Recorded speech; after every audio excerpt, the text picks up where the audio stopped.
Hello guys, in the previous video we have seen how to configure a keylogger and how to hijack the clipboard. Today we will discuss a new method.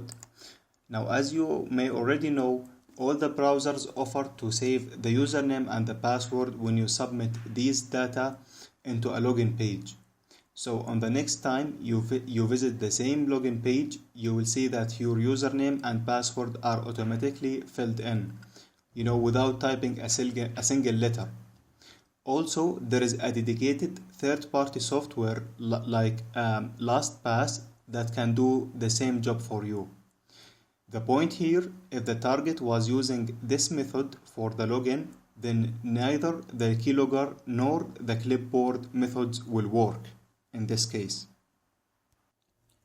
Okay, let's have a quick look, and I will be using LastPass plugin on the Firefox browser.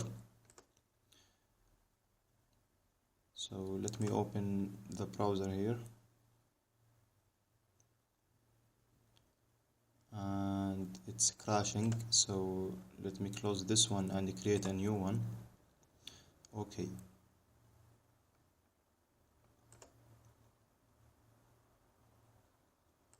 So I will go to my Gmail, and to prove my point, I'm gonna use the previous clipboard script before logging into my account here. So let me run the script here, and I'm gonna log in into my account using LastPass software.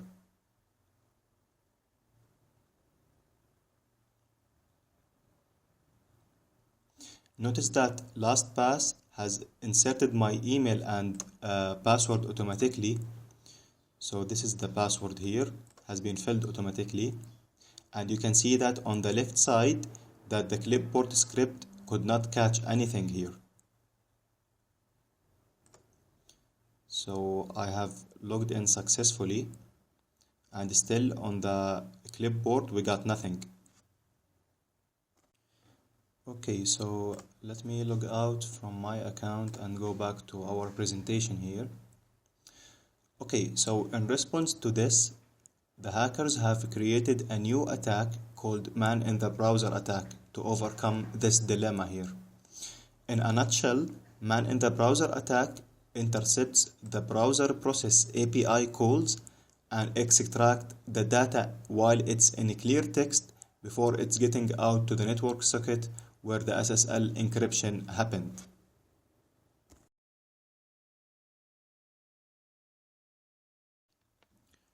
So what we're gonna do is, first let me try to draw a Firefox process here.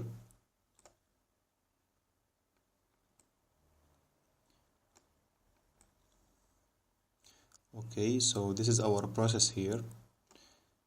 We will debug and get inside the Firefox process. Then we will intercept the API calls for a specific function inside a DLL module. So this is the DLL, and we will do intercepting for a specific function inside that DLL. After that, we will extract the data and continue the flow.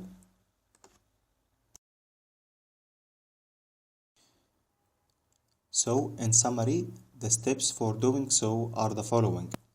First, we need to get the process ID of the browser process. Next, we need to attach our debugger to this process ID. Then we need to specify the DLL library that we want to intercept, as well as the function name inside that DLL. Keep in mind that we need to know the memory address of the function so we can continue the flow after the intercepting.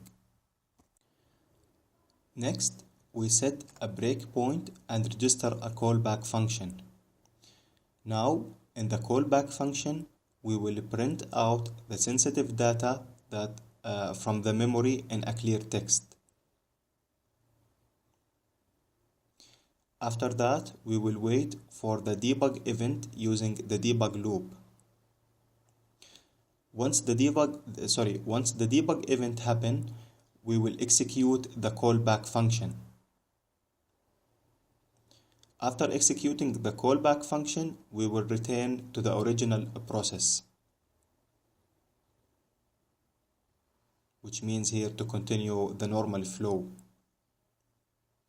Now last word, if you didn't get the idea completely, don't worry about it.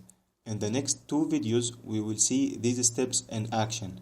It's much simpler than it looks like. Thank you very much for viewing.